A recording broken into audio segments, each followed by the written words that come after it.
Welcome back to my YouTube channel study learner. ये UP डीलर third semester के लिए सोशल साइंस है। सोशल साइंस में ये हिस्ट्री है। हिस्ट्री का मैंने पहला पार्ट करा दिया है, जिसमें मैंने हुमायूं, अकबर और बाबर के बारे में बताया था और अकबर के कितने नवरत्न थे उनके बारे में बताया था डिटेल से। अभी मेरी ये वाली क्लास है, इसमें जहांगीर से स्टार्ट है। तो जहांगीर के बारे में देख लेंगे। ये है जो नोट टाइप में लिखा हुआ है, इससे आप वेरी शॉर्ट या शॉर्ट ऑब्जेक्टिव क्वेश्चन भी बना सकते हैं। जैसे जहांगीर के बारे में बताइए, जहांगीर के माता पिता, शिक्षक और उनकी विवाह किससे हुआ, तो एक में लिखा हुआ है, इसको अलग अलग भी क्वेश्चन बना सकते हैं इससे। तो जहांगीर स्टार्ट करते हैं। तो इनका जन्म है जो 30 अगस्त 1569 को हुआ था। कहाँ पे हुआ था? तो फतेहपुर सीकरी में हुआ था, शेख सलीम चिश्ती की कुटिया में। और इनकी माता का नाम था मरियम उस्मानी, और मरियम उस्मानी को है जो हरखा भाई के नाम से भी जाना जाता है। और जहांगीर के मुख्य शिक्षक थे, उनका नाम था अब्दुल रहीम खान खाना।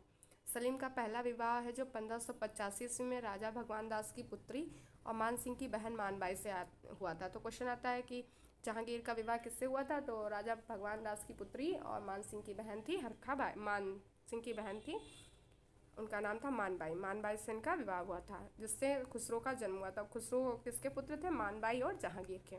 सलीम का दूसरा विवाह है जो उदय सिंह की पुत्री जगत गोसाई, जिनका नाम था जोधाबाई, इसी से खुर्रम हुआ था। खुर्रम के माता पिता का नाम हो जाएगा जहांगीर और माता का नाम हो जाएगा जगत गोसाई या फिर जोधाबाई। याद रखिएगा, इनका नाम जरूर याद रखिएगा, अलग अलग है। मानबाई को सलीम ने शाह बेगम का पद प्रदान किया था। तो मानबाई थी, उनको सलीम ने कौन सा पद प्रदान किया था? शाह बेगम का। इंपॉर्टेंट है, ये क्वेश्चन आता है, यहाँ से इंपॉर्टेंट है। अकबर के दो और पुत्र थे, दनियान और मुराद, जो कि अकबर की मृत्यु से पहले इनकी मृत्यु हो गई थी। इनके बारे में ज़्यादा नहीं पढ़ना है, दनियान और मुराद के बारे में यहाँ से कर लेंगे। अतः अकबर की मृत्यु के बाद 3 नवंबर 1605 ईस्वी को आगरा के किले में अभिषेक हुआ। जहांगीर ने गद्दी पर बैठते ही आगरा के किले की शाह बुर्जी से यमुना के किनारे खड़े पत्थर के एक खंभे में न्याय की प्रसिद्ध जंजीर लगाई थी। तो ये वाला है जो याद रखिएगा, ये न्याय की प्रसिद्ध जंजीर किसने लगवाई थी? तो ये है जो जहांगीर ने लगवाई थी। और शाह बुर्जी से यमुना के किनारे खड़े पत्थर था, उसमें लगवाई थी इसने, जहांगीर ने। और जहांगीर का राज्याभिषेक कब हुआ था? तो 3 नवंबर 1605 ईस्वी को हुआ था, अकबर की मृत्यु के बाद। इंपॉर्टेंट है, न्याय की प्रसिद्ध जंजीर वाला बहुत इंपॉर्टेंट है, ये आता है क्वेश्चन। तथा 12 घोषणाएं कराई जिन्हें जहांगीर ने अपनी पुस्तक तुझके जहांगीरी में वर्णन किया है। तो जो पुस्तक का नाम है तुझके जहांगीरी, वो किसकी पुस्तक है? तो ये तुझके जहांगीरी, जहांगीर से याद रखेंगे, ये तुझके जहांगीरी है जो ये जहांगीर ने जहांगीर की ये पुस्तक है। जहांगीर के गद्दी पर बैठते ही सर्वप्रथम खुसरो के विद्रोह का सामना करना पड़ा। खुसरो खुसरो को सिखों के 5वें गुरु थे अर्जुन देव का आशीर्वाद प्राप्त था। तो खुसरो को कौन से सिख गुरु का आशीर्वाद प्राप्त था? तो 5वें अर्जुन देव थे, उनको उनका आशीर्वाद प्राप्त था। इसी कारण जहांगीर ने अर्जुन देव को राष्ट्रद्रोह के आरोप में फांसी पर सजा दी थी। तो ये वाला क्वेश्चन है जो वेरी शॉर्ट या शॉर्ट में भी आता है और ऑब्जेक्टिव में भी आता है कि खुसरो को सिखों के 5वें गुरु अर्जुन देव का आशीर्वाद प्राप्त था और जहांगीर ने अर्जुन देव को है जो राष्ट्रद्रोह के आरोप में फांसी की सजा दी थी और इसकी संपत्ति है वो जब्त कर ली थी। खुसरो एवं जहांगीर के मध्य भेरावत नामक स्थान पर युद्ध हुआ था। तो क्वेश्चन ये भी आता है, खुसरो और जहांगीर के मध्य कहाँ पे युद्ध हुआ था? तो भेरावल नामक स्थान पर युद्ध हुआ था, जिसमें जहांगीर विजय हुआ और खुसरो को अंधा करवा दिया था उसने। 1622 में खुसरो की हत्या करा दी गई थी। खुसरो की हत्या कब हुई थी? तो 1622 में। जहांगीर ने 1602 में अपने मित्र वीर सिंह बुंदेला द्वारा अबुल फजल की हत्या करा दी थी।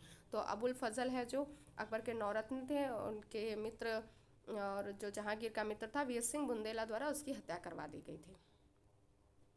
तो ये था जहांगीर के बारे में। अब औरंगजेब के बारे में देख लेंगे। औरंगजेब सिंहासन पर बैठने से पहले दक्कन का गवर्नर था। कहाँ का गवर्नर था? तो ये दक्कन का गवर्नर था। वह एकमात्र शासक था जिसका 2 बार राज्याभिषेक कराया गया। तो क्वेश्चन आता है कि ऐसा कौन सा मुगल शासक था जिसका 2 बार राज्याभिषेक कराया गया था?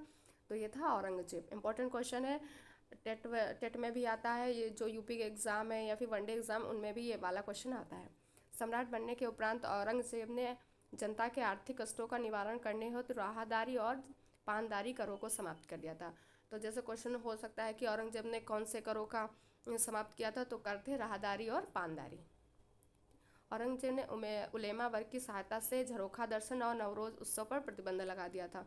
तो ऐसा शासक ये था जिसने झरोखा दर्शन और नवरोज उत्सव होता था उस पर प्रतिबंध लगा दिया था। औरंगजेब सिंहासन रूढ़ होने के बाद फारस के शाह बुदाक बेग के दूत मंडल दरबार में भेजा था, जिसका वर्णन मनुच्ची ने अपनी पुस्तक स्टोरी ऑफ द मैगोर में किया है। तो मनुच्ची की पुस्तक क्या नाम है? स्टोरी ऑफ द मैगोर, ये याद रखिएगा। औरंगजेब ने गैर मुस्लिम जनता पर जजिया कर लगा दिया था। तो औरंगजेब है जो, वो जो गैर मुस्लिम थे उन पर इन्होंने जजिया लगा दिया था। हिंदू त्योहारों को सार्वजनिक रूप से मनाए जाने पर प्रतिबंध लगा दिया था। ये इसमें बता सकते हैं कि औरंगजेब ने क्या क्या किया था, हिंदुओं के विरुद्ध कार्य, ये सब लिख सकते हैं। और उसके कार्य क्या थे, उसने क्या कराया, उसमें ये सब आप लिख सकते हैं कि गैर मुस्लिम जनता पर उसने जजिया कर लगा दिया, हिंदू त्योहारों को सार्वजनिक रूप से मनाने पर प्रतिबंध लगा दिया, और उसने किया नृत्य और संगीत पर प्रतिबंध लगा दिया था। वह परंतु वह कुशल वीणा वादक था, लेकिन इसने है जो नृत्य और संगीत पर प्रतिबंध तो लगा दिया, लेकिन ये वीणा बजाने में बहुत ही निपुण था। इसने सिक्कों पर से कलमा लिखवाने की परंपरा को समाप्त कर दिया। औरंगजेब के समय के विद्रोह देख लेंगे। तो औरंगजेब के समय जो जो विद्रोह हुए उनके बारे में। तो पहला विद्रोह है अफगान विद्रोह। इसका उद्देश्य था पृथक अफगान राज्य की स्थापना करना। जो अफगान विद्रोह हुआ था उसका उद्देश्य क्या था कि अलग से अफगान राज्य। 1667 ईस्वी में अफगान विद्रोही भागू के नेतृत्व में मुगल सूबेदार अमीर खान द्वारा दमन किया गया था। तो अफगान विद्रोह में इतना लिख देंगे बस। तो औरंगजेब का नेक्स्ट विद्रोह देख लेंगे, ये था अफगान विद्रोह। फिर दूसरा है जाट विद्रोह। औरंगजेब के समय का प्रथम संगठित विद्रोह था। तो क्वेश्चन जैसे आ सकता है वेरी ऑब्जेक्टिव, वेरी शॉर्ट में या ऑब्जेक्टिव में कि औरंगजेब के समय का प्रथम संगठित विद्रोह कौन था? तो ये था जाट विद्रोह। इसका मुख्य कारण भूमि विषयक समस्या थी। इसका कारण भी याद रखिएगा, भूमि विषयक समस्या था। 1669 में गोकुल के नेतृत्व में तिलपत के युद्ध में जाट पराजित हो गए थे। 1685 ईस्वी में 1688 तक राजाराम के नेतृत्व में अधिक संगठित विद्रोह हुआ था। सिकंदरा स्थित मकबरे को इसने लूटा। इसमें औरंगजेब ने नेतृत्व बेदार बख्त और विशनदास ने इसका दमन किया था। सूरजमल को जाटों का अफलातून कहा जाता है। तो क्वेश्चन आता है जाटों का अफलातून किसे कहा जाता है? तो जाटों का अफलातून है जो सूरजमल को कहा जाता है। नेक्स्ट विद्रोह है सतनामी विद्रोह। 1672 ईस्वी में मथुरा के निकट नरलोर में स्थित सतनामी एक धार्मिक संप्रदाय था। तो एक धार्मिक संप्रदाय पे ही इस विद्रोह का नाम पड़ा सतनामी। यह शुद्ध अद्वैतवाद से संबंध था। ये सप्त ईश्वर में विश्वास करते थे। किसमें विश्वास करते थे? सप्त ईश्वर में। इस संप्रदाय का नेतृत्व महर्षि आदित्य योगी कर रहे थे। इसका नेतृत्व कौन कर रहा था? महर्षि आदित्य योगी। नेक्स्ट वाला विद्रोह है बुंदेला विद्रोह। ये इंपॉर्टेंट है बुंदेला विद्रोह, इसके बारे में देख लेंगे। 1661 ईस्वी में ओरछा के शासक चंपत राय के नेतृत्व में मुगलों के खिलाफ नेतृत्व किया था, परंतु पराजित हुआ। पराजित होने के बाद उसने आत्महत्या कर ली थी। 1661 से 1707 तक छत्रसाल ने विद्रोह किया। धीरे धीरे उसने अपने राज्य को प्राप्त करने में सफलता प्राप्त की। तो ये था बुंदेला विद्रोह। नेक्स्ट विद्रोह है अकबर का विद्रोह। 1681 में मेवाड़ एवं मारवाड़ से सहायता का आश्वासन प्राप्त कर 11 जनवरी 1681 को स्वयं को बादशाह घोषित किया, परंतु इसका दमन कर दिया गया। परंतु जान बचाकर भारत भाग गया, वहीं पे इसकी मृत्यु हो गई थी। औरंगजेब के बारे में, तो औरंगजेब की ही मृत्यु हुई होगी। तो यहाँ पे है औरंगजेब के उत्तराधिकारी कौन कौन से थे? तो औरंगजेब के उत्तराधिकारी में पहले है जो बहादुर शाह था, और ये 1707 से 1712 तक रहा। फिर जहादार शाह आया, फिर फर्रुखसियार आया, फिर मोहम्मद शाह, फिर अहमद शाह, आलमगीर सेकंड आया, शाह आलम आया, फिर अकबर सेकंड आया, और फिर बहादुर शाह जफ़र सेकंड। ये बहादुर शाह जफ़र है, ये फर्स्ट वाला है, ये सेकंड वाला लास्ट में। शुरुआत भी बहादुर शाह जफ़र से हुई और ख़त्म भी बहादुर शाह जफ़र सेकंड से हुआ था। और ये वाला देख लीजिएगा जो आलमगीर सेकंड है, ये इसका है जो 1754 से 1759 तक इसका शासनकाल रहा था। ये प्लासी का युद्ध इसी के समय हुआ था। अंग्रेज और सिराजुद्दौला के मध्य हुआ था प्लासी का युद्ध 1757 में। उस समय ये था आलमगीर सेकंड। और शाह आलम के समय है जो बक्सर का युद्ध हुआ था। तो ये याद रखिएगा, इम्पोर्टेंट है। अब है जो मुगलकालीन प्रशासनिक अवस्था। जैसे लॉन्ग में क्वेश्चन आता है कि मुगलकालीन प्रशासनिक व्यवस्था के बारे में बताइए, तो ऐसे वेरी शॉर्ट टाइप में लिख देंगे और ये 2 नंबर में क्वेश्चन आता है। तो सरकार का शासन कैसा था मुगलकालीन में, ये देख लेंगे। मुगल काल में सरकार ने फौजदारी, कोतवाल और काजी महत्वपूर्ण अधिकारी थे। मुगल काल में सरकार का मुख्य प्रशासक फौजदार होता था। तो मुगल सरकार में जो मुख्य प्रशासक कौन होता था? तो फौजदार होता था। इसका मुख्य कार्य है जो नेक्स्ट है मुगलकालीन प्रशासनिक व्यवस्था। तो यहाँ पे पहला है जो पहली हेडिंग डालेंगे इसमें सरकार का शासन। तो मुगलकालीन में सरकार का शासन कैसा था इसके बारे में पढ़ेंगे।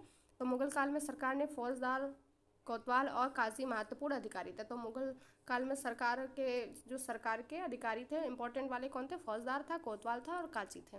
मुगल काल में सरकार का मुख्य प्रशासक है जो फौजदार होता था। इसका मुख्य कार्य होता था जिले में कानून व्यवस्था बनाए रखना, जनता की रक्षा करना। प्रारंभ में फौजदार योग्यता के आधार पर नियुक्त होते थे, बाद में ये वंशानुगत हो गए। तो सरकार का शासन यहाँ पे है जो फौजदारी वाला होता था, और फौजदार है जो मुख्य प्रशासन होता था, उसका काम होता था कानून व्यवस्था बनाए रखना, जनता की रक्षा करना। प्रारंभ में फौजदार है जो योग्यता के आधार पर होता था, और बाद में इसे है जो वंशानुगत कर दिया गया था। इतना लिख देंगे, इसमें बहुत हो जाएगा। फिर है अमल गुजार, ये दूसरा पॉइंट है अमल गुजार। तो यह सरकार का वित्त अधिकारी होता था। अमल गुजार क्या होता था मुगल काल में? तो ये होता था मुगल सरकार में अमल गुजार है जो वित्त अधिकारी होता था, जिसका कार्य होता था लगान वसूल करना तथा कृषि एवं किसानों की देखभाल करना होता था। नंबर 3 पे है कोतवाल। कोतवाल का क्या होता था? इसकी नियुक्ति है जो मीर आतिश की सिफारिश पर केंद्र सरकार द्वारा की जाती थी। इसका मुख्य कार्य था शांति स्थापित करना, स्वच्छता एवं सफाई की व्यवस्था करना, नगर में घटने वाली घटनाओं के प्रति उत्तरदायित्व होना। इतना इतना लिख देंगे बस। अमल गुजार वाला एक बार अच्छे से देख लीजिएगा तो आप लोग अच्छे से लिख पाएंगे। नेक्स्ट है काजी है सरकार। तो काजी है सरकार की नियुक्ति है जो काजी है सूबा की संतुति पर सदरे सुदूर करता था। कौन करता था? सदरे सुदूर करता था। इसका प्रमुख कार्य होता था न्यायिक अधिकारी के रूप में, और ये शरीयत कानूनों के पालन कराने में जिम्मेदार होता था। जजिया एवं जकात के करों की वसूली इसी से कराई जाती थी। तो मुगल काल में है जो जजिया एवं जकात की करों की वसूली कौन करता था? तो काजी सरकार करता था। फिर है परगना। तो परगना क्या होता था मुगल साम्राज्य में? तो पहले साम्राज्य होता था, फिर सूबा बनता था, फिर सूबा से सरकार बनती थी, फिर परगना बनता था, फिर गांव बनता था। या फिर ऐसे भी कहते थे बहुत सारे गांवों को मिलकर परगना मिलता था, परगना के मिला के सरकार बनती थी, फिर सरकार से सूबा बनता था, फिर साम्राज्य मिलता था। तो परगना में प्रत्येक सरकार कई परगनों में विभाजित थी। परगने के प्रमुख अधिकारी सिकदार, आमिल तथा कानूनगो एवं कारकुन होते थे। तो प्रमुख अधिकारी कौन था? सिकदार, आमिल तथा कानूनगो। सिकदार का प्रमुख कार्य था शांति व्यवस्था स्थापित करना तथा राजस्व वसूलने में आमिल की मदद करना। आमिल परगने का वित्त अधिकारी होता था। आमिल क्या होता था? परगने का वित्त अधिकारी। किसानों से लगान वसूली करना मुख्य कार्य था इसका आमिल का। अकबर के शासनकाल में 18वें वर्ष प्रत्येक परगने में जिसकी मालगुजारी प्रति वर्ष 1 करोड़ थी, उस पर एक आमिल नियुक्त किया जाता था, जिसे करोड़ी कहा जाता था। क्वेश्चन ऑब्जेक्टिव या फिर वेरी शॉर्ट में आता था 1 करोड़ी क्या था? तो 1 करोड़ी वो था मालगुजारी प्रतिवर्ष 1 करोड़ थी जिस परगने में, उस पर एक आमिल नियुक्त किया जाता था, उस आमिल को है करोड़ी कहा जाता था। ये वाला पॉइंट है जो याद रखिएगा, इंपॉर्टेंट है। फिर होता था ग्राम। मुगल शासक ग्राम को एक स्वायत्त संस्था मानते थे, जिसके प्रशासन का जिम्मा मुगल अधिकारियों को नहीं दिया जाता था, बल्कि अपने गांव की शिक्षा, सुरक्षा, देखभाल करते थे। ग्राम का मुख्य अधिकारी ग्राम प्रधान होता था, जिसे खुद मुकदम चौधरी की संज्ञा दी जाती थी। तो मुगल काल में जो प्रधान होता था उससे किसकी संज्ञा दी जाती थी? खुद कहते थे, मुकदम कहते थे, या चौधरी कहते थे। इसकी सहायता के लिए एक पटवारी होता था, जिसे राजस्व का 1% दस्तूरी मिलता था। जो उस समय पटवारी होता था राजस्व का वसूली करने के लिए, उसे 1% दस्तूरी मिलता था। शाहजहाँ के शासनकाल में परगना एवं सरकारों के मध्य एक और इकाई का निर्माण किया गया था, जिसे चकला कहा जाता था। यहाँ पे है जो मुगल काल के कुछ इंपॉर्टेंट फैक्ट लिखे हुए हैं, इन्हें एक बार जरूर देख के जाइएगा एग्जाम में। तो अकबर ने सिक्कों पर राम सीता देवनागरिक में अंकित कराए थे। तो ऐसा कौन सा मुगल शासक था जिसने राम सीता देवनागरी में अंकित कराए थे? तो हो जाएगा अकबर। असीरगढ़ की विजय के उपलक्ष्य में उसने एक सोने का सिक्का चलाया, जिस पर बाज का चित्र सोने के सिक्के ढलवाए थे अकबर ने। ये सिक्कों के बारे में है, अकबर से रिलेटेड है। अब ये जहांगीर ने निसार नामक सिक्का चलाया था, जो 1 रुपये के 1/4 भाग के बराबर होता था। ये जहांगीर के बारे में है। तो जहांगीर ने कौन सा सिक्का चलाया था? निसार नामक। फिर है शाहजहाँ ने दाम एवं रुपये के मध्य एक आना नामक सिक्का चलाया था। शाहजहाँ ने आना नामक सिक्का चलाया था जो दाम और रुपये के मध्य होता था। औरंगजेब ने राज्यारोहण के बाद सिक्कों पर कलमा अंकन की प्रथा बंद करा दी थी। तो ऐसा कौन सा मुगल शासक था जिसने है जो कलमा अंकन की प्रथा बंद करा दी थी? तो वो था औरंगजेब। अबुल फजल के अनुसार सोने के सिक्कों को ढालने के लिए 4 टकसालों और चांदी के लिए 14, तांबे के सिक्के के लिए 12 टकसालें थी मुगल शासक औरंगजेब के समय में। मुगल काल में टकसाल के अधिकारी को दरोगा कहा जाता था। इंपॉर्टेंट है, इसे याद रखिएगा। मुगल काल में टकसाल के अधिकारी को क्या कहा जाता था? दरोगा कहा जाता था। फिर है सेना मुगल काल में कैसी थी? तो मुगल काल सेना विभिन्न प्रजातियों की एक मिश्रित सेना थी, जिसमें ईरानी भी थे, तुरानी थे, अफगानी थे, भारतीय मुसलमान थे, मराठे थे, सभी को इसमें भर्ती किया गया था। मुगल सेना का गठन है दशमलव पद्धति पर आधारित था। क्वेश्चन आता है कि मुगल सेना का गठन है किस पद्धति पर आधारित था, तो यह था दशमलव पद्धति पर आधारित था। इन्होंने 4 श्रेणियों में विभाजित किया है सेना को मुगल काल में। एक था अधीनस्थ राजाओं की सेना, नेक्स्ट है मनसबदारों की सैन्य टुकड़ियाँ थी, फिर है आहदी सैनिक, इन्हें है जो निजी सैनिक भी कहते हैं, और फिर है दाखिली सैनिक। तो ये 4 श्रेणियों में सेना को विभाजित किया गया था। इंपॉर्टेंट है, याद रखिएगा।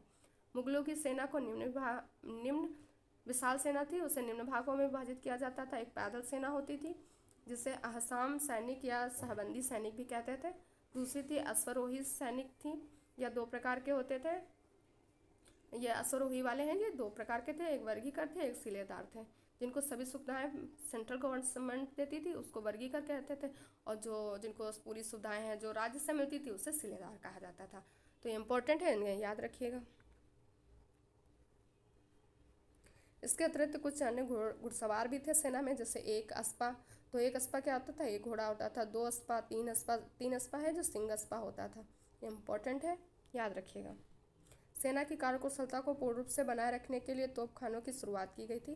बाबर ने अपने साथ एक तोपखाना लेकर आया था। कौन आया था, तो बाबर आया था, जिसका प्रयोग पहली बार भेरा के किले को भेदने में किया गया था। जो बाबर अपने साथ तोपखाना लाया था उसका प्रयोग कब किया गया था, तो भेरा का युद्ध हुआ था, उसमें भेरा का किला था उसको तोड़ने में किया गया था। मुगल तोपखाने को 2 भागों में विभाजित किया गया था। एक तोपखाने को नाम जिनसी दिया गया, दूसरा दस्ती दिया गया। जिनसी होते थे भारी तोपें और दस्ती होते थे हल्की तोपें। तोपखानों का प्रमुख है मीर ए आतिश कहलाता था। तोपखाने का प्रमुख क्या कहलाता था, मीर ए आतिश। मनसबदारी व्यवस्था इंपॉर्टेंट है, एग्जाम में जरूर आता है, इसे जरूर पढ़िएगा। तो यह व्यवस्था मुगल सैनिक व्यवस्था का मूलाधार थी, जो मंगोलों की दशमलव पद्धति पर आधारित थी। तो मनसबदारी व्यवस्था थी वो किस पद्धति पर आधारित थी, तो ये थी दशमलव पद्धति पर आधारित थी। भारत में अकबर के शासनकाल के 11वें वर्ष में पहली बार यह व्यवस्था लागू की गई थी। तो मनसबदारी व्यवस्था भारत में पहली बार कब लागू की गई थी, तो अकबर के शासनकाल में लागू की गई थी। अकबर ने अपने संपूर्ण मनसब को 66 श्रेणियों में विभाजित किया था, किंतु अबुल फजल ने 33 श्रेणियों का उल्लेख किया है। अकबर ने शासनकाल के अंतिम वर्षों में मनसबदारी व्यवस्था में जात एवं सवार नामक द्वैध मनसब प्रथा को प्रारंभ किया था। किन मनसब प्रथा को शामिल किया था, जात और सवार। अकबर के समय सबसे छोटा मनसब 10 का तथा सबसे बड़ा 10,000 का होता था। तो क्वेश्चन आता है अकबर के समय सबसे छोटा मनसब कितने का होता था, तो 10 का था, और सबसे बड़ा पूछेगा तो 10,000 का होता था। बाद में 12,000 का भी, ये 10,000 वाला है जो हो गया था। 5,000 का मनसब राजवंश के लोगों को मिलते थे। बाद में अकबर ने मिर्जा अजीज़ कोका तथा मानसिंह को 7,000 के मनसब प्रदान किए।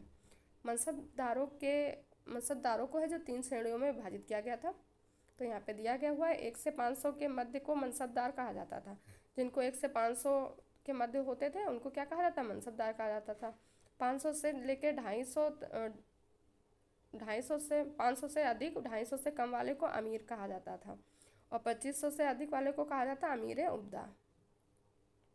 मनसबदारों को नगद या वेतन जागीर के रूप में मिलता था। किसके रूप में मिलता था, वेतन मिलता था या जागीर के रूप में। किंतु जागीर से उसे केवल राजस्व प्राप्त करने का अधिकार होता था, परंतु प्रशासनिक अधिकारी नहीं था। ये मनसब आनुवंशिक नहीं होते थे, उनकी मृत्यु प्रद्युति के पश्चात स्वतः समाप्त हो जाता था।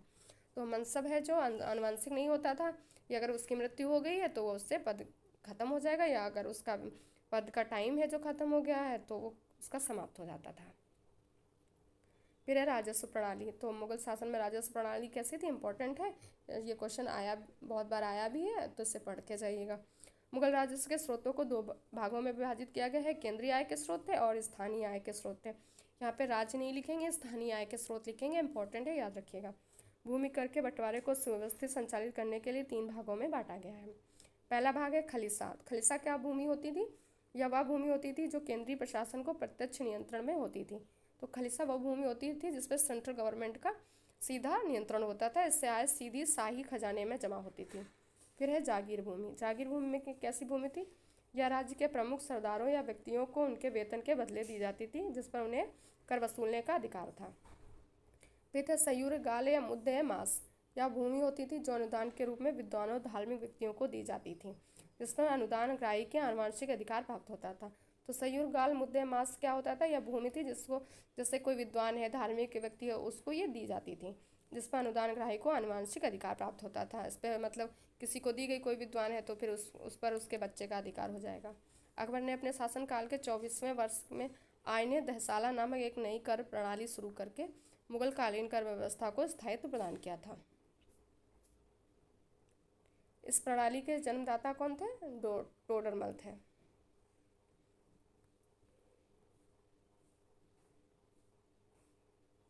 जो दहसाला प्रणाली थे उसके जनक थे टोडरमल।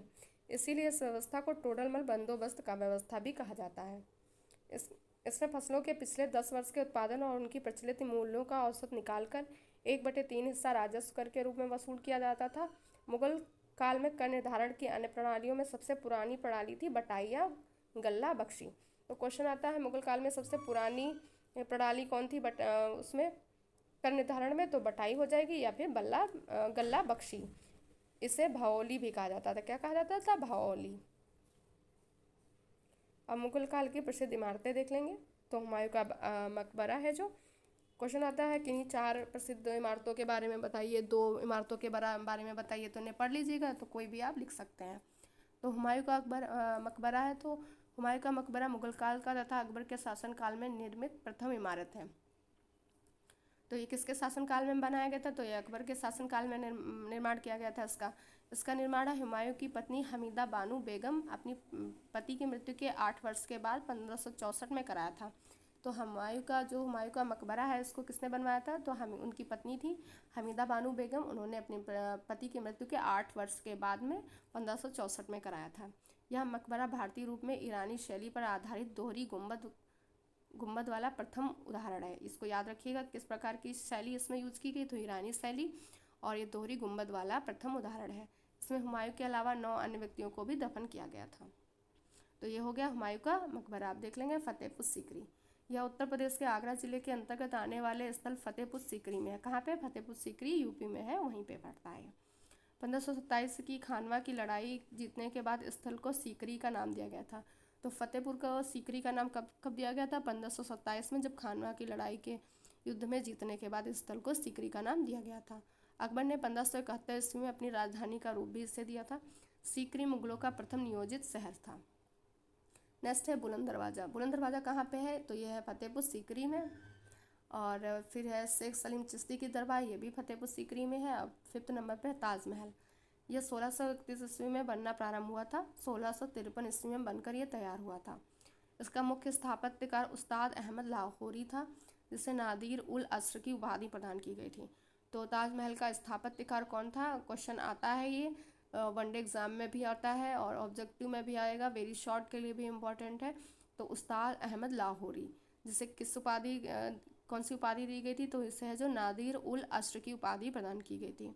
इसके निर्माण में मकराना के संगमरमर का प्रयोग हुआ था। तो ताजमहल में कौन सा संगमरमर यूज हुआ है? तो मकराना का है। इसके दोनों और मस्जिदों को जो लाल पत्थरों से निर्मित हैं।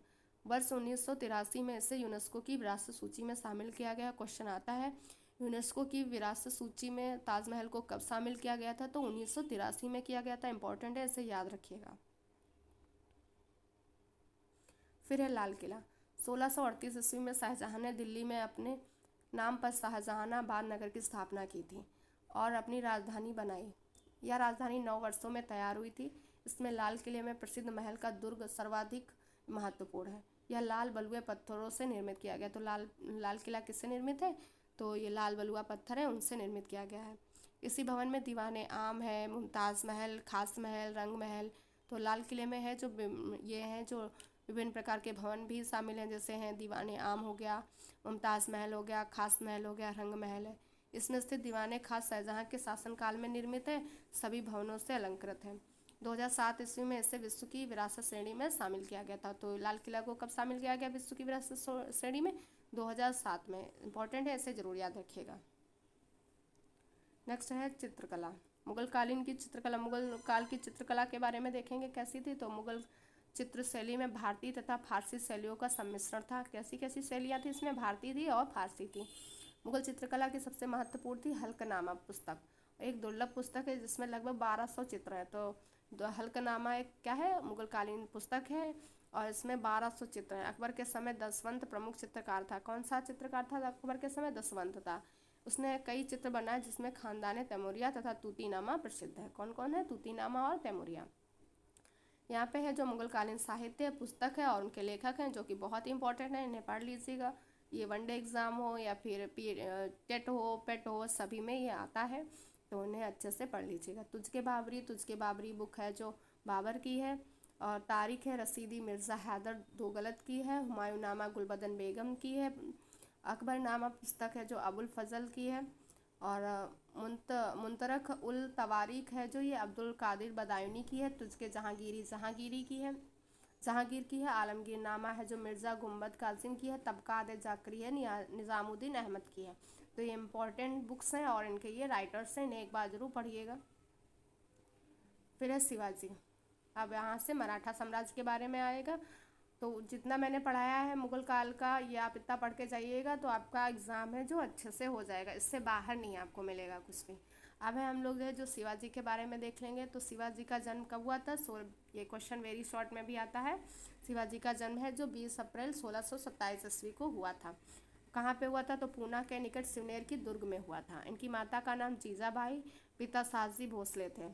शिवाजी के व्यक्तित्व पर सर्वाधिक प्रभाव किसका पड़ा था? तो उनके गुरु थे समर्थदास और राजनीतिक गुरु दादा कोंडदेव थे। तो क्वेश्चन आता है कि राजनीतिक गुरु का नाम बताइए शिवाजी का, तो दादा कोंडदेव लिखेंगे। और सबसे ज़्यादा प्रभाव किसका पड़ा था? तो समर्थदास का पड़ा था। माता इनकी थी जीजाबाई। याद रखिएगा इनके माता पिता और गुरु का नाम और इनका जन्म कब हुआ, कहाँ हुआ, ये पूछा जाता है वेरी शॉर्ट में, ऑब्जेक्टिव में भी। नेक्स्ट है, आरंभ में शिवाजी का उद्देश्य था एक स्वतंत्र राज्य की स्थापना करना, परंतु उनका मूल उद्देश्य मराठों की शक्ति को एकत्रित करके एक नए राज्य का निर्माण करना था। सर्वप्रथम शिवाजी ने 1643 में बीजापुर के सिंहगढ़ पर अधिकार किया था। 1643 में कब किया था? बीजापुर के सिंहगढ़ पर अधिकार। तत्पश्चात उन्होंने तोरण पर अधिकार कर लिया। 1656 तक ये चाकण, पुरंदर, बारामती, सूपा, तिकोना, लोहगढ़ कब्जा कर लिया था। 1665 ईस्वी के बाद शिवाजी का पहली बार मुगलों से मुकाबला बीजापुर की तरफ से हुआ था। तो 1656 ईस्वी के बाद शिवाजी का पहली बार है जो मुगलों से मुकाबला कहाँ हुआ था? बीजापुर की तरफ से हुआ था। 1648 में दादा कोंडदेव की बरसी के दिन शिवाजी ने आक्रमण करना प्रारंभ किया था। इन्होंने 1648 से 1656 तक कई किले जीते थे शिवाजी ने।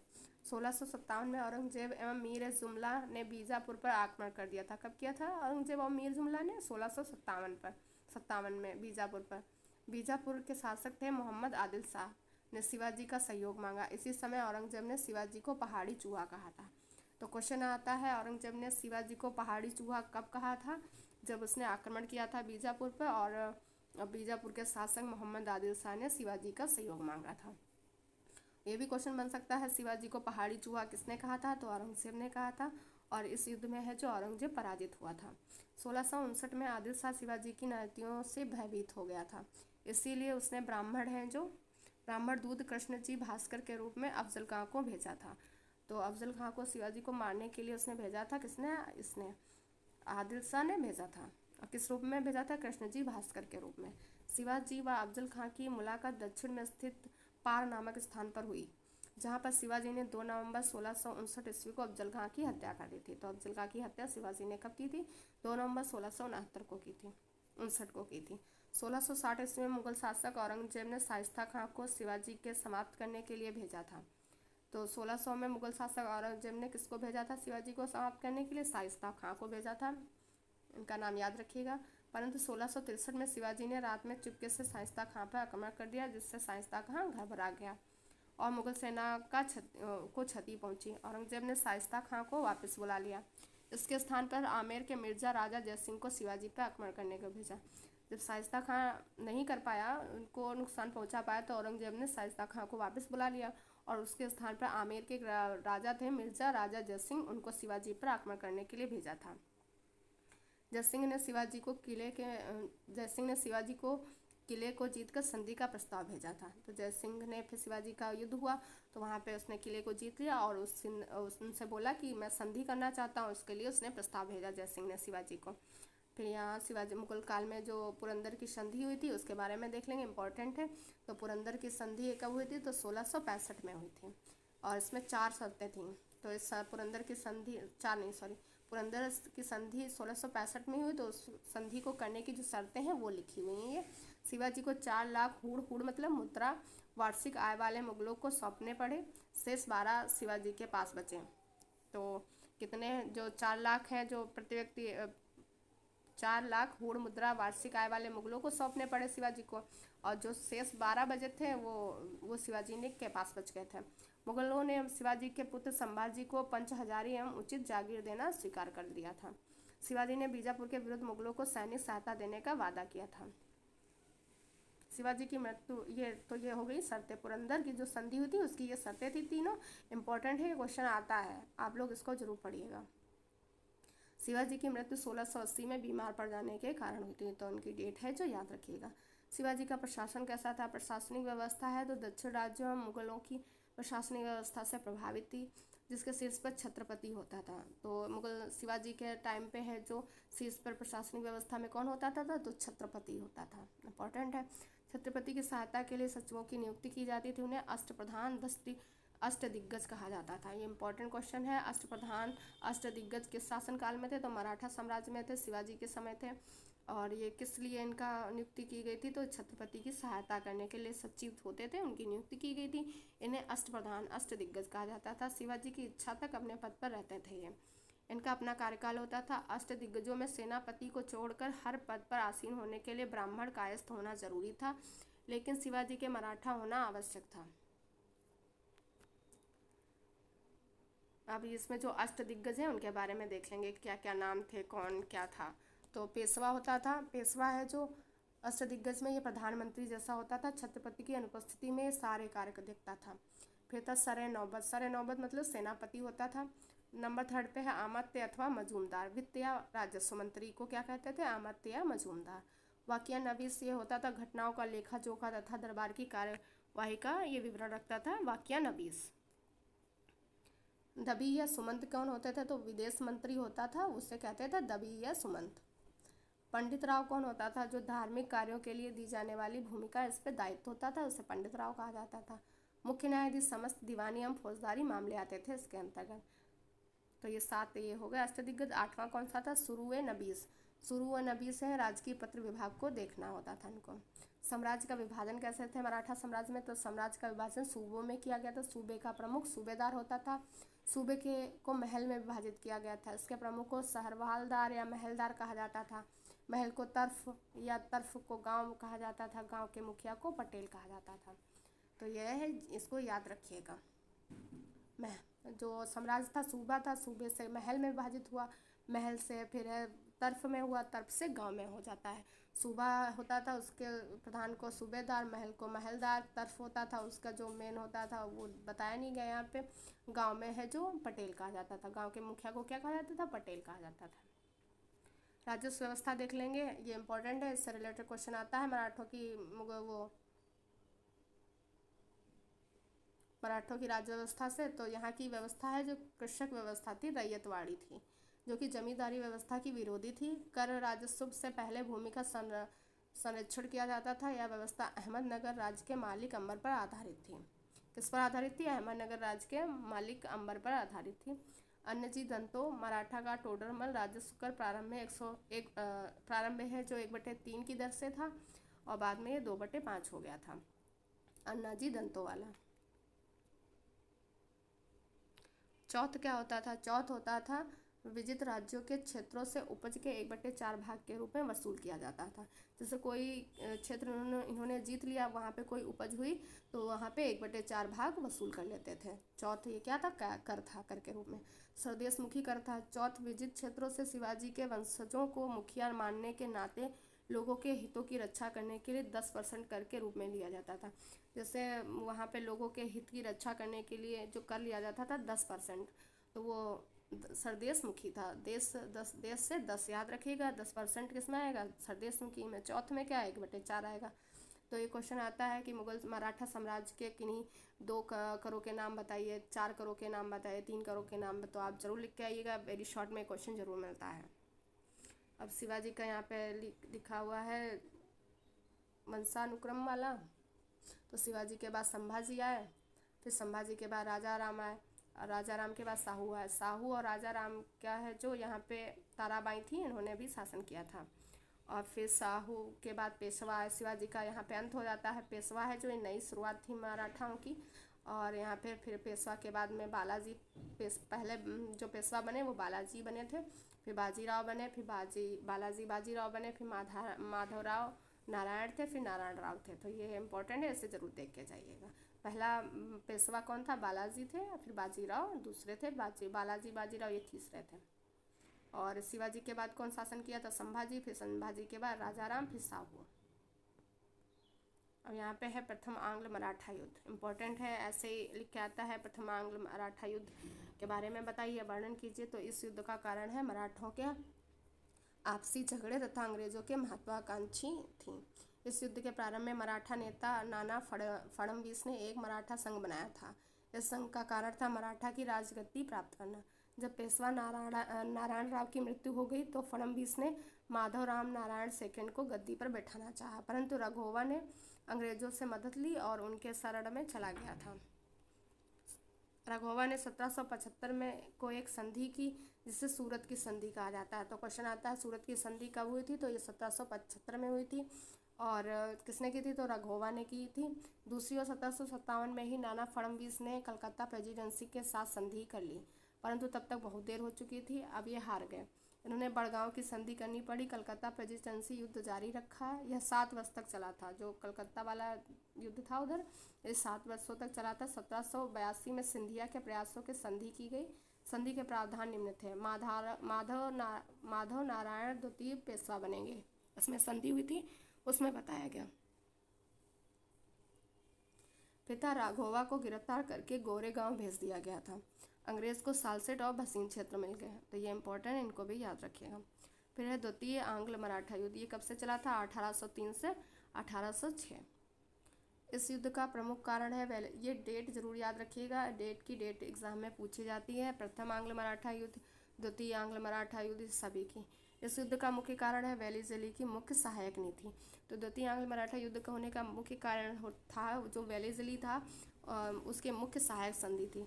1802 में नाना फडणवीस की मृत्यु हो गई। इसका लाभ लेने के लिए बाजीराव सेकंड ने मराठों में फूट डालनी शुरू कर दी थी। इस क्रम में जसवंत एवं होलकर के भाई एवं पुत्र की हत्या कर दी। होलकर ने नाराज होकर पूना पर आक्रमण कर दिया और सिंधिया एवं पेशवा की संयुक्त सेनाओं को पराजित किया। किनकी सेनाओं को करा था पराजित, तो सिंधिया एवं पेशवा की संयुक्त सेनाओं को।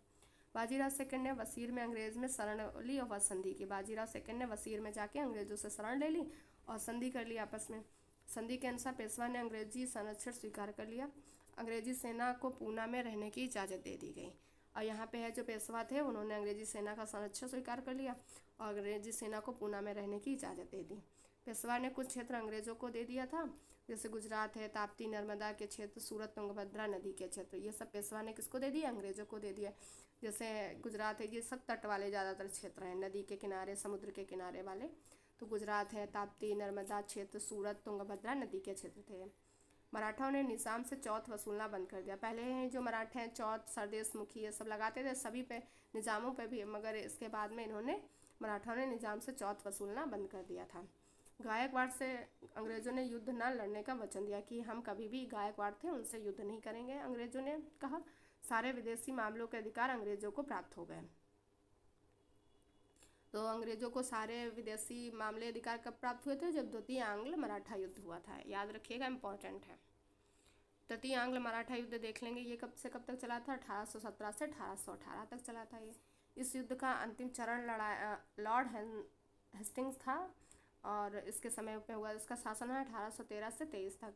इसके आने से प्रारंभ हुआ था। ये जब आया तो इस युद्ध का अंतिम चरण तभी से प्रारंभ हुआ। हेस्टिंग के पिंडारी क्या होते थे, जनजाति थी, के विरुद्ध अभियान से मराठाओं के प्रभुत्व को चुनौती मिली, अतः इस कारण दोनों दल युद्ध में खिंच गए। तथा दूसरा प्रमुख कारण था ब्रिटिश राजदूत की गंगाधर राव द्वारा हत्या, प्रमुख कारण था। तो गंगाधर राव थे, वो एक ब्रिटिश राजदूत थे, उनकी हत्या हो गई थी, वो भी एक प्रमुख कारण था तृतीय आंग्ल मराठा युद्ध होने का। हेस्टिंग्स ने पेशवा एवं सिंधिया को अपमानजनक संधि करने पर मजबूर कर दिया था और अन्य मराठा सरदारों ने सिंधिया को ना माना। जो संधियाँ हुई थी उनको उन्होंने नहीं माना था और संघर्ष प्रारंभ कर दिया। पहला संघर्ष है मल्हार राव होलकर एवं दौलत राज सिंधिया ने किया था और 1817 ईस्वी में पूना की संधि के द्वारा मराठा शक्ति को समाप्त कर दिया गया। तो मराठाओं की शक्ति को कब समाप्त कर दिया गया? 1817 में एक संधि हुई थी, पूना की संधि, उसमें समाप्त कर दिया गया था। पेशवा की पेंशन, पेशवा होते थे जो उनको पेंशन देकर बिठूर भेज दिया गया था। अब यहाँ से आ जाएगा भारत में यूरोपियों का आगमन। तो ये मराठाओं का तो शासनकाल खत्म हो गया। अब यहाँ से क्या आएंगे? यूरोपीय आएंगे। तो यूरोपियों के बारे में पढ़ लेंगे। तो 1400 के बाद यूरोप में पुनर्जागरण चल रहा था। कुस्तुतुनिया पर तुर्कों के आक्रमण तथा उनके अधिकार पर मिस्र पर तुर्की के अधिकार से यूरोप भारत में के मध्य था। ये तो अधिकार है चल रहा था, इनके मध्य चल रहा था। इंपॉर्टेंट नहीं है बट एक बार पढ़ लेंगे तो अच्छा रहता है। पारंपरिक व्यापारिक मार्ग अवरुद्ध हो गए थे इस युद्ध के कारण। यूरोपियों का मुख्य उद्देश्य नवीन मार्ग की खोज, पूर्वी देशों के साथ व्यापारिक संबंध स्थापित करना था। 1494 में कोलंबस भारत के स्थान पर अमेरिका की खोज कर बैठा था। तो क्वेश्चन आता है कोलंबस ने किसकी खोज की थी? तो अमेरिका की थी। कब की थी? 1494 में की थी। इंपॉर्टेंट है, याद रखिएगा इसकी डेट भी, उनका नाम भी। यूरोप के भारत के नवीन समुद्री व्यापारी केप गुड होप की खोज की थी। और भारत के एक समुद्री व्यापारिक थे, उन्होंने किसकी खोज की थी? केप गुड होप की खोज की। और पुर्तगाली नाविक वास्को डी गामा ने की थी। जो भारत का एक ये समुद्री व्यापारिक है, एक खोज की थी, एक जगह था केप गुड होप, उसकी खोज है। जो एक पुर्तगाली नाविक आया था भारत, उसने की थी, उसका नाम था वास्को डी गामा। तो वास्को डी गामा ने किसकी खोज की थी? केप गुड होप की। इंपॉर्टेंट है, याद रखिएगा। भारत पश्चिम तट पर आशा अंतरिक्ष पर पहुंचा था। भारत पश्चिमी तट पर वास्को डी गामा कौन से तट पर पहुंचा था? आशा अंतरिक्ष एक तट था, उस पर पहुंचा था। ये पश्चिमी तट पर यह तट था वास्को डी गामा जहाँ पहुंचा था। वास्को डी गामा ने कालीकट के शासक जिमोरिन से व्यापार की अनुमति ली। किससे अनुमति प्राप्त की थी वास्को डी गामा ने? काली तट के एक शासक थे जमोरिन, उनसे। अब नेक्स्ट है अब्दुल मजीद नामक व्यापारी ने उससे काली मिर्च, जड़ी बूटी के व्यापार करने का सुझाव दिया था। वास्को डी गामा इन चीज़ों को लेकर वहाँ बेचकर 100 गुना लाभ प्राप्त किया। पुर्तगालियों ने धीरे धीरे हिंद महासागर पर व्यापारिक अधिकार प्राप्त कर लिया। पुर्तगालियों ने अपना पहला कारखाना 1503 में कोचीन में लगाया था। तो क्वेश्चन आता है पुर्तगालियों ने अपना पहला कारखाना कहाँ लगाया था? तो 1503 में कोचीन में लगाया था। इंपॉर्टेंट है बहुत ही, इसे याद रखिएगा। तथा दूसरा है जो कन्नूर में लगाया था। पहला लगाया कोचीन में, दोनों कास्ट से हैं तो कन्फ्यूज़न मत नहीं होना चाहिए। 1503 में कोचीन में लगाया था, दूसरा है जो कन्नूर में लगाया था। फिर 1505 में पहला पुर्तगाली गवर्नर फ्रांसिस्को अल्मेडा आया। तो फ्रांसिस्को अल्मेडा कब आया था? पहला पुर्तगाली गवर्नर था, ये इंपॉर्टेंट है। तो ये 1505 में आया था। उसने भारत में ब्लू वाटर पॉलिसी को अपनाया। तो जो ब्लू वाटर पॉलिसी को अपनाने वाला गवर्नर कौन था? तो पुर्तगाली गवर्नर था फ्रांसिस्को अल्मेडा। इम्पॉर्टेंट है, याद रखिएगा इसको। शस्त्रों के प्रयोग की छूट भी दी थी इसने। दूसरा पुर्तगाली गवर्नर आया अल्बुकर्क था। इसे पुर्तगाली शक्ति का वास्तविक संस्थापक माना जाता है। तो जो पुर्तगाली शक्ति का वास्तविक संस्थापक है किसे माना जाता है? तो अल्बुकर्क को माना जाता है। ये दूसरा पुर्तगाली गवर्नर था और इसने गुजरात के शासक महमूद बेगड़ा तथा मिस्र के शासक की संयुक्त सेना को हिंद महासागर में हराया था। इसने भारत में जनसंख्या बढ़ाने के लिए स्वयं तथा कर्मचारियों को भारतीय स्त्रियों का विवाह करने के लिए प्रलोभन भी दिया था इसने। 1510 में बीजापुर के शासक से इसने गोवा छीन लिया था। गोवा कब छीना था इसने? 1510 में बीजापुर के शासक से। पुर्तगालियों ने एक कार्टेज अल्मेडा पॉलिसी अपनाई। इस पॉलिसी के अनुसार हिंद महासागर से गुजरने वाले प्रत्येक जहाज से कर वसूला जाता था। तो हिंद महासागर में जितने भी जहाज चलते थे उनसे एक कर वसूला जाता था। किस पॉलिसी के तहत? तो एक पॉलिसी थी कार्टेज अल्मेडा पॉलिसी, और किसने? पुर्तगालियों ने इसको बनाया था। कोई भी जहाज बिना पुर्तगालियों की अनुमति से हिंद महासागर में प्रवेश नहीं कर सकता था। 1580 में पुर्तगालियों ने अकबर के दरबार में एक पादरी को भेजा था। तो 1580 में पुर्तगालियों ने अकबर के दरबार में किसको भेजा? एक पादरी को भेजा था। कब भेजा? 1580 में। और प्रारंभ में पुर्तगाली है जो मसाले, तंबाकू, विस्फोटक पदार्थों तथा घोड़ों का व्यापार करते थे। शुरुआत में आए थे पुर्तगाली तो पहले यहाँ पे मसाले, तंबाकू और विस्फोटक पदार्थ थे, घोड़े थे, उनका व्यापार करते थे। 1560 में गोवा में ईसाई धर्म न्यायालय की स्थापना की गई थी। तो 1560 में गोवा में किस न्यायालय की स्थापना की गई थी? तो ईसाई धर्म न्यायालय की। पुर्तगालियों की जनसंख्या का घनत्व बहुत अधिक परंतु राज्य भी बहुत छोटा था, जिस वजह से ये अपनी शक्ति बढ़ाने में असफल रहे। तो पुर्तगाली क्यों असफल रहे थे? क्योंकि इनकी जनसंख्या का घनत्व है जो बहुत अधिक था और राज्य इनका बहुत छोटा था। राज्य कहाँ था? वो गोवा में रहते थे। फिर है तथा इनका धीरे धीरे पतन हो गया पुर्तगालियों का। 1612 में अंग्रेजों ने सूरत में पहली बार पुर्तगालियों से मुकाबला हुआ। तो अंग्रेज़ों का पुर्तगालियों से मुकाबला कहाँ हुआ था? सूरत में हुआ था। कब हुआ था? तो 1612 में हुआ था। अंग्रेज़ों ने उर्मुज़ द्वीप पर कब्जा कर लिया और इसके विरोध में पुर्तगालियों ने हुगली बंदरगाह को लूट लिया। तो वहाँ पे पुर्तगालियों ने जब वहाँ पे मुकाबला हुआ तो अंग्रेज़ों ने उर्मुज़ द्वीप था वहाँ पे तो कब्जा कर लिया इस पर, और उसके विरोध में जो पुर्तगाली थे, हुगली बंदरगाह था उसको उन्होंने लूट लिया। परिणाम स्वरूप अंग्रेज़ों एवं पुर्तगालियों का युद्ध प्रारंभ हुआ। अंत में मैड्रिड की संधि हुई थी। जब ये युद्ध खत्म हो गया तो अंत में मैड्रिड की संधि के द्वारा ही खत्म हुआ था। फिर आया फ्रांसीसी। दूसरी यूरोपीय शक्ति जो भारत में आई वह थी डच थी। यहाँ पे पहले डच के बारे में देख लेंगे। फ्रांसीसियों ने ना अपनी कॉलोनी बसाने में बहुत समय लगा। लुई 14 जब गद्दी पर बैठा तो उसके वित्त मंत्री ने 1664 में पहली फ्रांसीसी सरकार कंपनी बनाई थी, क्योंकि फ्रांस का व्यापारिक कंपनी था, तथा वित्तीय संसाधन भी प्राप्त था। उसने 1668 में सूरत में पहला व्यापारिक कारखाना खोला था। तो सूरत में पहला व्यापारिक कारखाना जो फ्रांसीसियों ने कब खोला था? तो 1668 में खोला था। 1669 में गोलकुंडा के सुल्तान से अनुमति प्राप्त की, मसूलीपट्टनम में दूसरी फैक्ट्री खोली। तो मसूलीपट्टनम की दूसरी फैक्ट्री कब खोली थी? 1669 में गोलकुंडा के सुल्तान से अनुमति प्राप्त करने के बाद में। 1673 में कंपनी के निदेशक फ्रांसिस मार्टिन ने शेर खां लोधी से जो पांडिचेरी या पुदुचेरी है नामक गांव को प्राप्त कर लिया था, जिसको बाद में पांडिचेरी के नाम से जाना जाता है। पहले क्या कहा था? पुदुचेरी कहा जाता था। 1674 में बंगाल के सूबेदार थे शाइस्ता खां से बंगाल में स्थान प्राप्त हुआ। इसने चंद्रनगर कहा जाता था। पांडिचेरी के कारखाने में फ्रांसीसी मार्टिन ने पोर्ट लुई का निर्माण कराया था। पोर्ट लुई क्या था? किलेबंदी था। यहाँ पे दिया हुआ है कि कौन कब आया था। पहले पुर्तगाली आए थे 1498 में, फिर डच आए 1602 में, फिर अंग्रेज आए 1608 में, फिर डेनिश आए 1616 में, फ्रांस थे जो 1664 में, स्विस आए ये 1731 में, और ये इनकी कंपनी है। पुर्तगालियों ने स्टाडा द इंडिया थी, डच की थी वेरीगिडी कॉस्ट द इंडेसी कंपनी गोइंग थी, अंग्रेज़ की थी merchant adventure the governor and the company of merchant trading, ये उसकी थी अंग्रेज़ों की। और ये फ्रांस की CDI वाली थी, Swiss east India company Swiss की थी। तो ये याद रखिएगा, इम्पोर्टेंट है।